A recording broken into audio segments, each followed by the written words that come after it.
Hello. I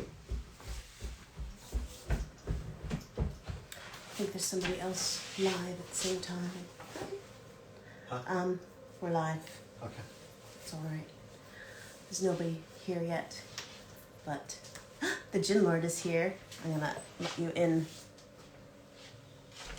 I think you have to request to join, Rory.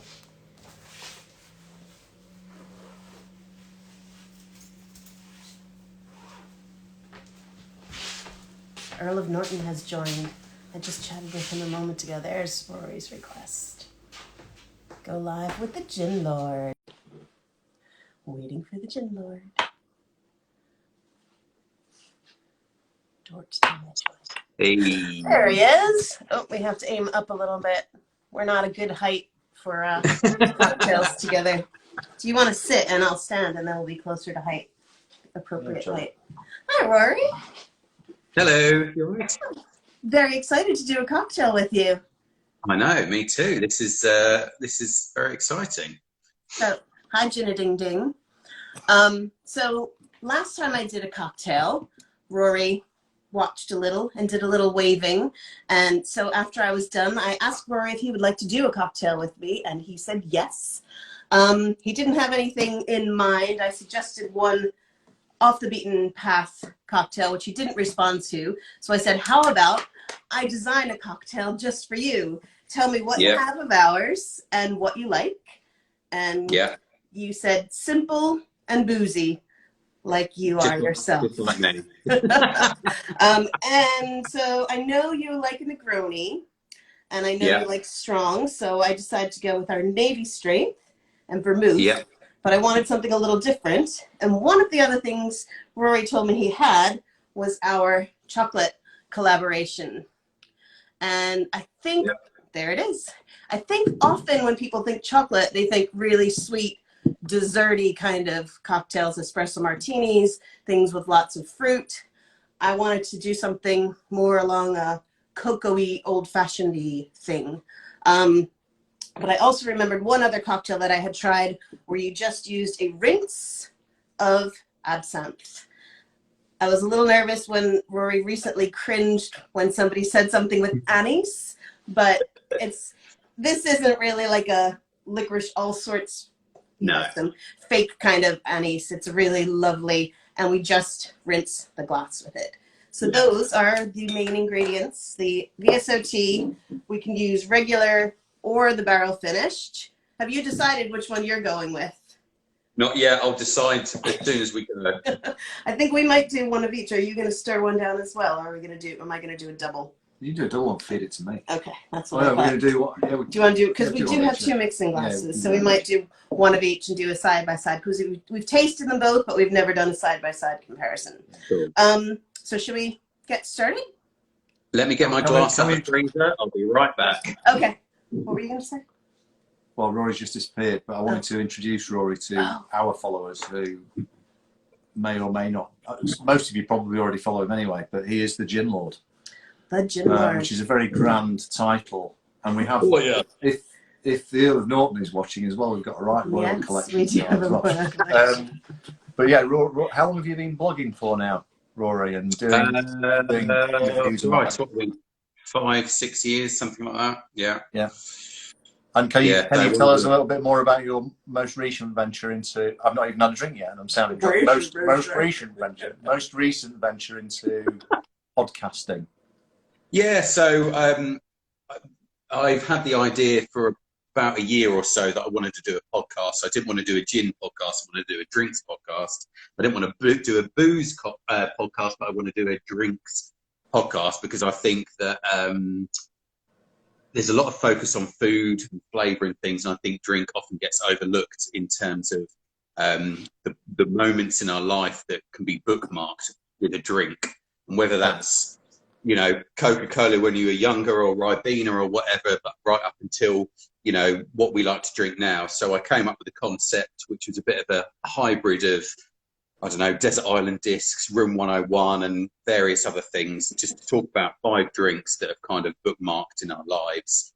It's called the First of All podcast, where we talk about, we share a drink together, because the idea originally was that I would be with said guest face to face, haven't sharing a drink, but that's not an option at the moment, unfortunately.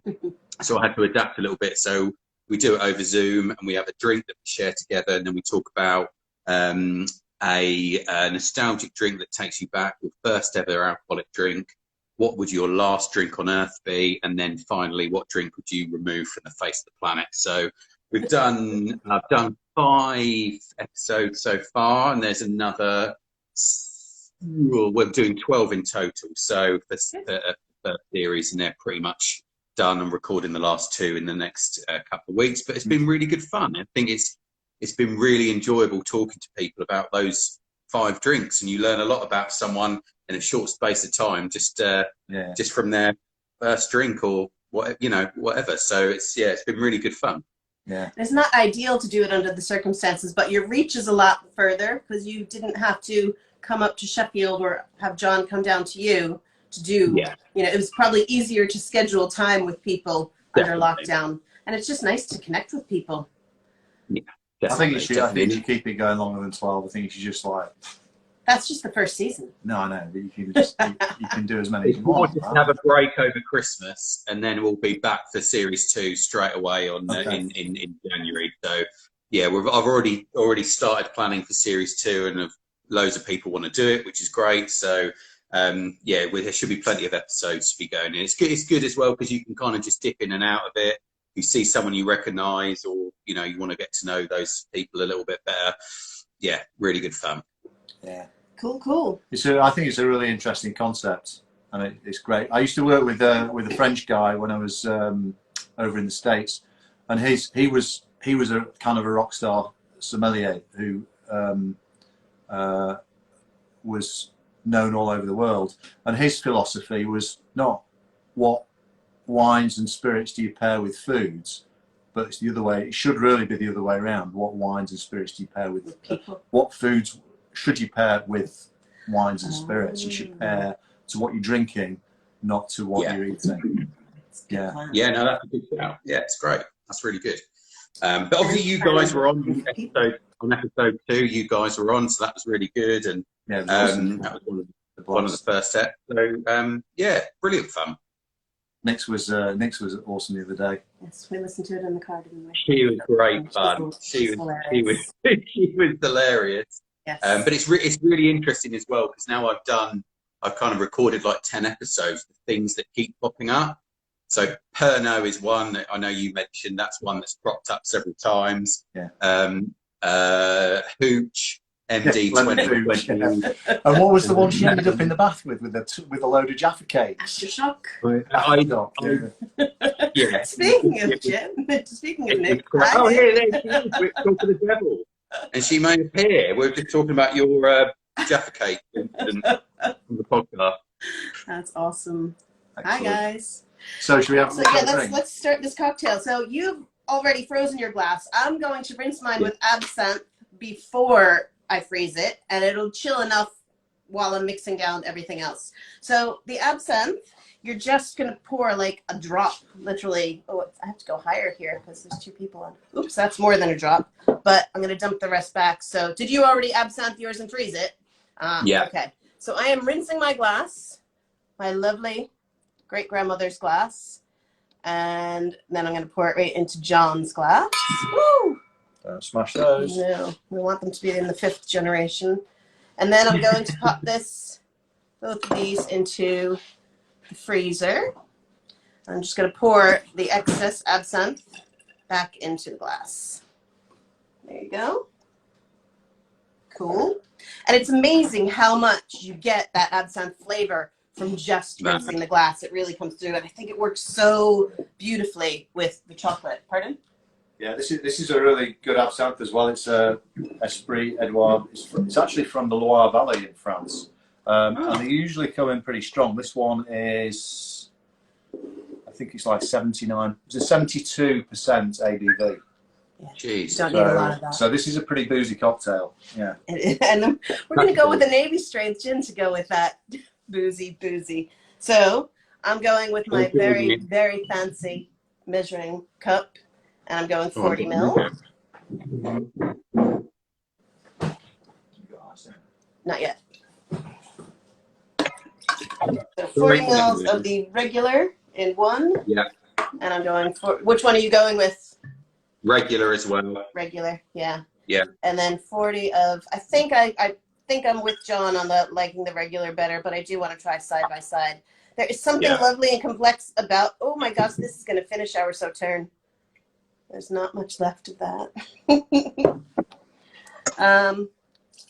And then it's 25 measures each of a sweet vermouth. I think you're going Antica. Oh, we'll do the chocolate first. No, it doesn't matter which order they go in. Let's go chocolate first. Yeah. 25 milliliters.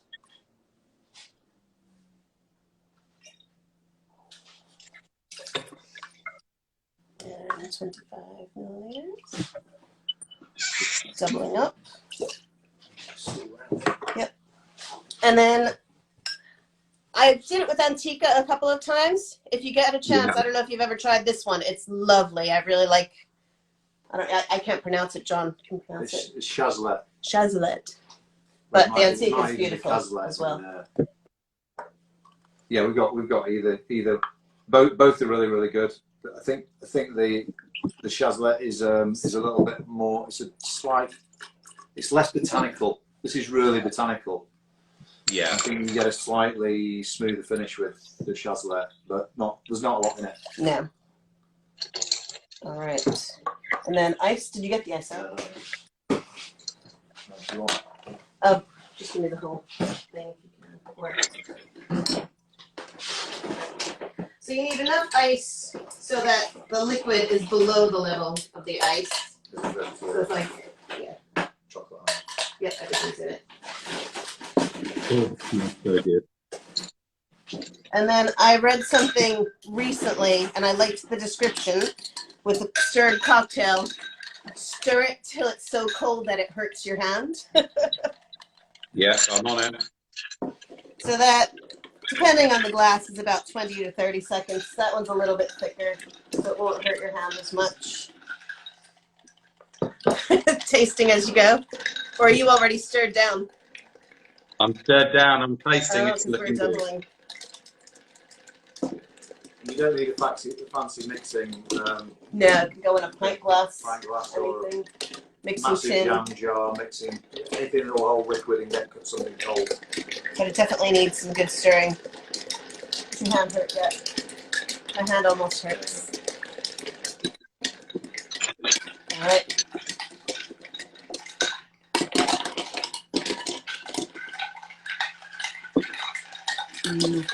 Yeah. All right. I'm ready for my glass. Are you ready for your glass?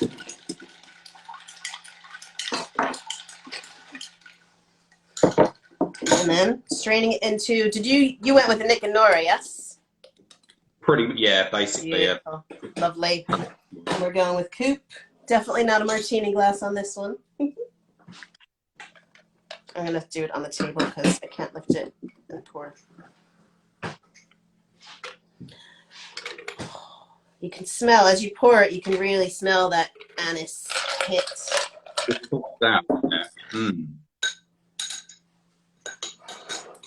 And this one is the Sauterne. Not that we won't be able to tell the difference. And I still haven't come up with a garnish. I just don't think it needs one. Pardon? I don't think it really needs one. I considered orange, but orange peel. I tried it with the pickled onion. With a pickled onion, yeah. Ooh. No. It worked with the perfect martini, but not with this. I think the chocolate and the pickled onion.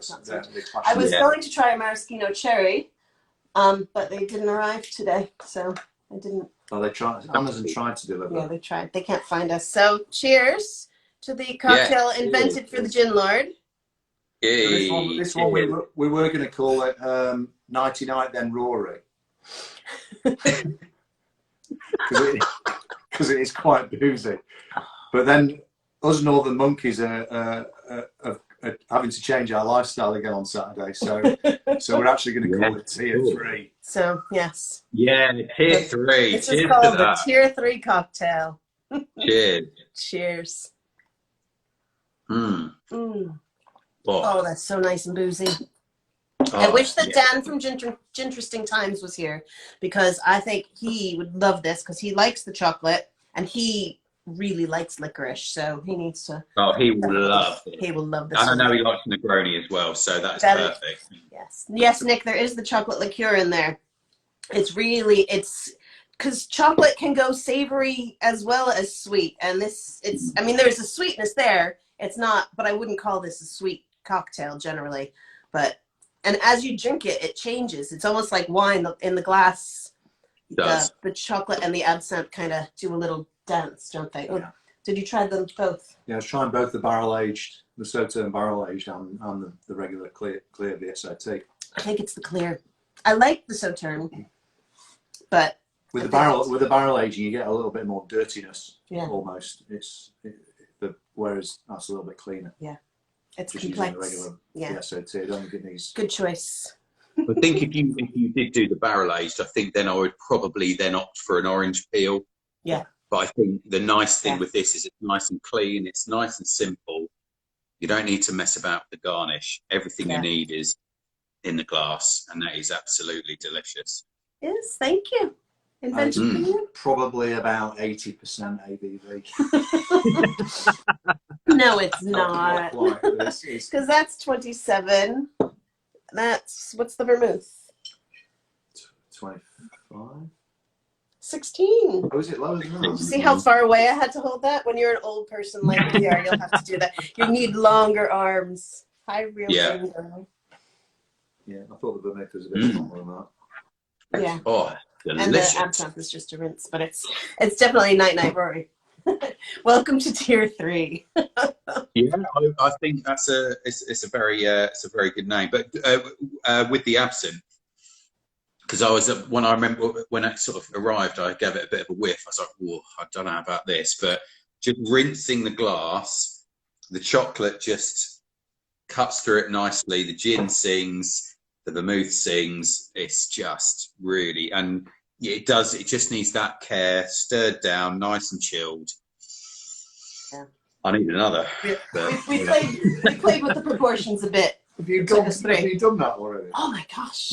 Well done. It's a small glass. It's a very small glass. 99 then. 99 That is good. That's good. I've got a little bit left actually in the shaker, so I'm just. Oh, okay. There we go. So, yeah, I think we're going to need a few of those over the next 4 weeks. We are indeed. Crikey. Yes, we usually drink the regular and the raspberry fairly quickly. We go through those. The VSOT occasionally will have a gin and tonic with it. Occasionally on ice. We've gone through this bottle. I think I opened this when I started to develop the recipe. So we've definitely gone through that a little faster than we normally get through VSOT. Because Nick's, we've been in lockdown again for about a fortnight. It really sucks. Home cocktails are the way forward. They are, Nick, and I need to come up with something to make with you in 2 weeks' time. I think I'm doing one with Nick. make sure you include Aftershock because I know how much she likes that one. And I am Brew. Garnish with a little bit of lemon hooch. And sunglasses. Maybe a Jaffa cake garnish might be quite good. Oh, that would be good with this. Chocolate orange. Orange chocolate. Jaffa cake with it. Yeah, definitely. Well, last time we did a tasting with Nick, we did Pegu Club. Pegu Club, but then we did some. She introduced us, or reintroduced me, but introduced you to a grasshopper. Yeah. That we did with the chocolate liqueur. Yes, I remember that. And a mint liqueur. Yeah, and I ended up drinking about 42 of them. 3/4 of a pint of double cream. Mixed in with various cocktails, and I can't remember how many cocktails I had, but it was It goes down very easily. It got a bit messy in the kitchen. Because I think then after we said goodbye to Nick, we went and did drunk cocktails on Facebook. Oh, yeah. Yes, so cool. Does anybody have any questions? Are we having a conversation with just Rory and Nick now? Which is fine. I don't mind that. It's good. Oh, this was lovely. I am Brew and Hooch on all over. She liked the Pegu Club as well. The Pegu Club was good. Cool. Yeah, I definitely prefer it with the clearer. Mm-hmm. It's side by side, definitely. It's the clear winner. I started with the barrel age first because I just thought that would be the for me personally. I thought that was going to be the one, and then I had the clear, and I was like, oh, actually, that's a lot. It wasn't quite. I thought it needed all of that, the barrel aged and the sweetness of the old Tom, but actually everything else kind of comes through a little bit more. The absinthe, the chocolate, and the vermouth come through a bit more equally with the clear. So I think that's the winner. Yeah. I think the Sauterne just clashes a little bit with the with the licorice. With the licorice, with the absinthe. Yeah. Oh, Nick wants to know when we're doing another aged one because she missed it and she's furious. Yeah, the aged barrels are. It's an interesting. So we did two. We did the Sauterne, excuse me, and then Banyuls barrel, which we still have. So we could potentially do that a second time, but I'm a little bit reluctant to do the same thing twice. And the company that we used to get barrels from has gone out of business. Oh no! We were sourcing fairly vineyard-specific barrels, and just can't get hold of the ones that we want to anymore because it is a design sequence, and there are things that we specifically want to do. I'm not going to tell you what they are, but there's because somebody else will do it first. That we want to do, yeah. But John's wine knowledge definitely plays a part in the barrels that we choose, for sure. So the Earl of Norton says we'll have to have a few of these in the Tier 1 Derbyshire. Stop bragging. Stop bragging. We're not even allowed to visit Chatsworth anymore. God, that's mad, isn't it? Isn't it so crazy? What are you in level 1? We're Tier 1. Southerner person. We're Tier 1, but if I drive 10 minutes that way, I'll be in Tier 2. Nice. So we're right on the edge of Essex. So yeah, we're very close to Tier 2. So I guess it could be it could be on its way, but it's slowly but surely. And parts of Essex could potentially be Tier 3, couldn't they? Mm-hmm. Yeah. Thanks. Yeah. So it's mad to think that it's literally like, as I say, a 10-minute drive, and you're going into a completely different world ultimately. So yeah, but yeah, it could well go further over the next couple of weeks. We shall see. Cool. So I think Martin, the gin tourist, just joined us, and I think he's another one because he's a big fan of all of the VSOTs. He's got both barrel finished ones. He has 2 or 3 bottles of the Banyuls one. He grabbed them while he could. What a guy. But so Martin, this has VSOT, vermouth, sweet vermouth, some of the chocolate liqueur, which sounds weird, but it's really lovely. It balances beautifully. And then we just rinse the glass before we put anything else in of absinthe, and it's just beautiful. The real Juniper chick joined. Hi. I had to tune out of yours to start ours. So, yes, so it's a lovely cocktail. If you want to see it again, I'll be saving it on the Instagram, whatever you call it, IGTV. So go ahead and have a look. The chocolate would go well with the salmon dish we released today. Ooh, excellent. Who's that? That's the Earl of Norton down at Chatsworth. So, yes. Cool. Well, I think we will sign off and say goodbye, and hopefully we'll see you again soon. And if you haven't, have a listen to Rory's podcast. Just definitely tune in. What's it called again, Rory? Thank you. First of all, yeah, check it out. Episode 2 was the lovely John and Cynthia in the background. So if you ever want to have an episode with just me, because he was the star of that one, let me know. Yeah, I'll bring some New York charm. Yeah, we'll do another one. We'll do another New York special. But yeah, thanks guys. That's absolutely fantastic. Cool. I might make another one, but that might just finish me off for the night. So I think Should we do another one for people who just... Does anybody want to see us do another one? I know Sandra wasn't on. No, she wasn't. And Martin wasn't on. Last week I did 2. Go on, let's do it. Because what's his face joined late. Do you want to do another? Yes, she would like us. Yes, we will do another one. Shall we do it again? Let's go.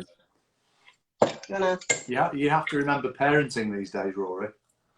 Oh, she's sound. Don't worry about that. I've trained her well.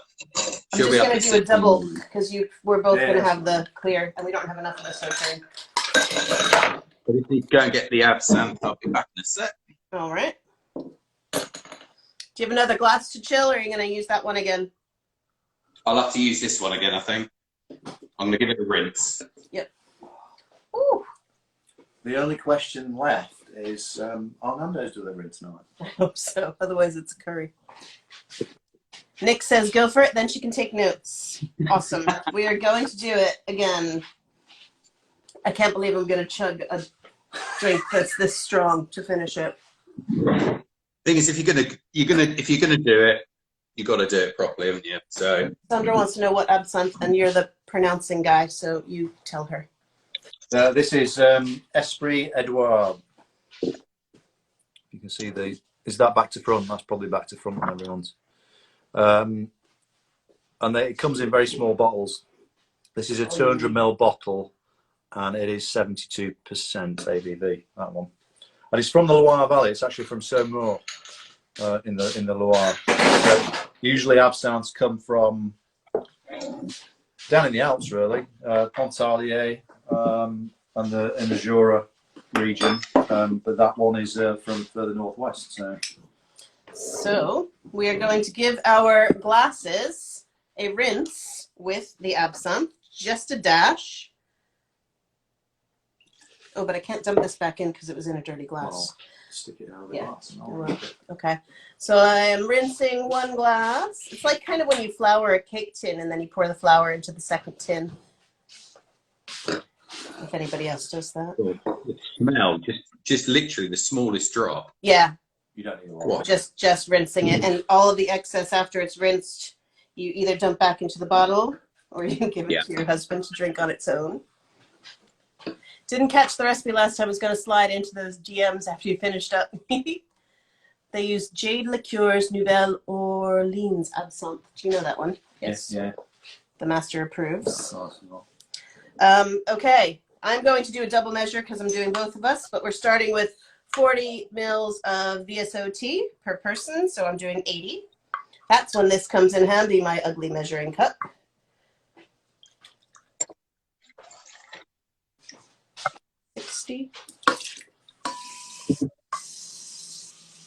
When I made it last night, I doubled the gin and then forgot to double the other ingredients, and it did not turn out so well. So it'll be 50 mils for us of sweet vermouth.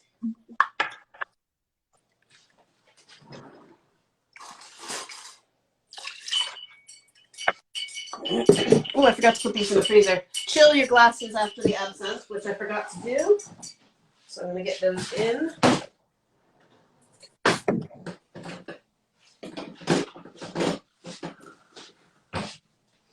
And then 50 mils, or 25 per person, of the bouillon chocolate liqueur, or cocoa nib liqueur.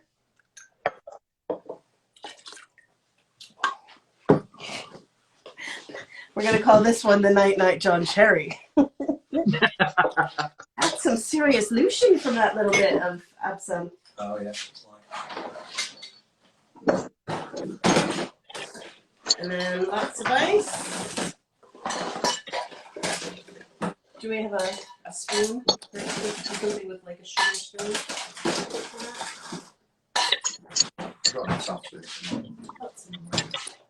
And then we're stirring it down until your hand hurts.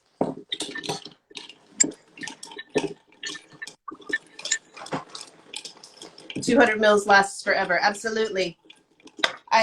Rory didn't have any, and I didn't want him to have to spend 30 pounds on a bottle of absinthe to make a cocktail with me. So I sent him 50 mils, and that will probably last him a lifetime. I've had like 5, not tonight, but yeah.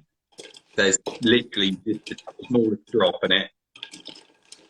So he wants to know, what Rory and John, what are your thoughts on gins looshing? Oh, I'll go first. It's a mistake that can work. How's that? It's one of those. Yeah, it can either. I think for a lot of people where they don't understand why it happens, it can be very off-putting. So I've done gin tastings in the past where they've put the tonic in and it's loose, and they've just gone, what has gone on? I don't think it's necessarily a bad thing, but it's an avoidable thing if you want it to be. So yeah, I'm okay with it. I know a lot of people aren't okay with it. I'm quite happy if it does, because I know that there's a huge amount of flavour and oil in there, but it can be avoided if you want it. So yeah, that's my view on it. When we first launched, we learned a bit about that, and the distiller that John was working with, because I think we had overpacked the botanicals at first. He's like, that's not supposed to happen. But that was in the olden days when there were about 16 gins on the market. Yeah. So Sandra said you can make a tuxedo #2, and that is what actually inspired me to use I remember making that cocktail and rinsing the glass with the absinthe, and how amazing the flavor came through. And also the Corpse Reviver #2 is you rinse the glass with absinthe. So maybe we should call this the Tier 3 #2, or would that be too confusing?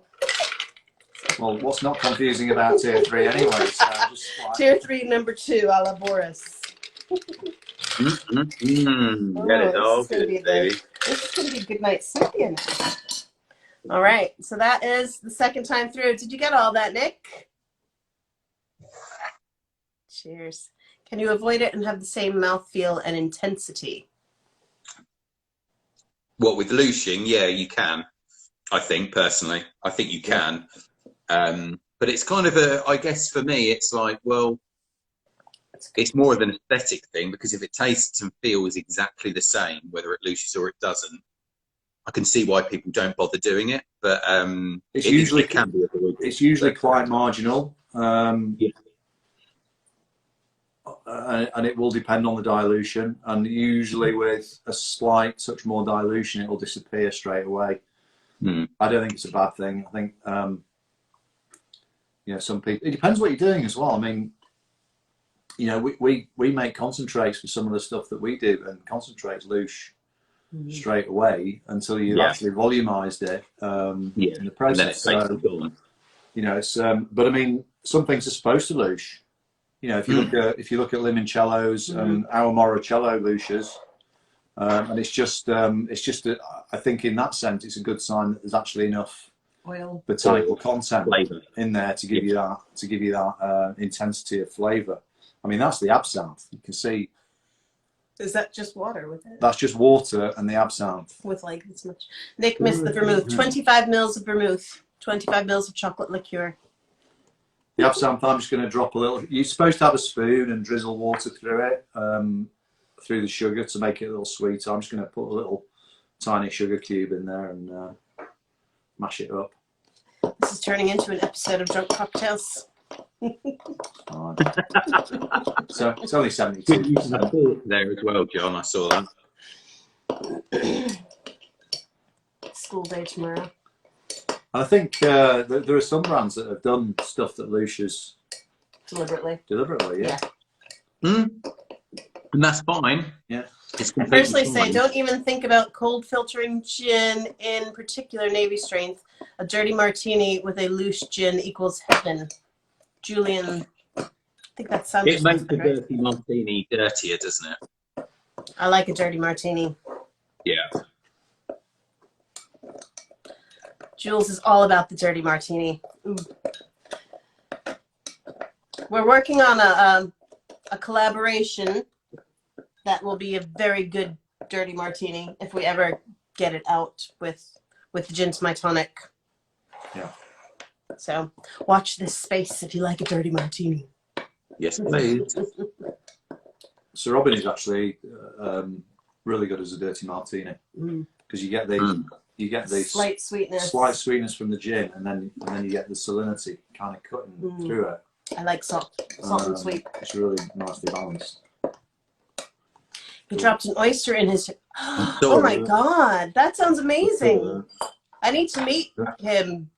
I know I've met you at Junipalooza. Have I met him as well? Because that sounds amazing to me. An oyster and a martini. Rory, no, not for you.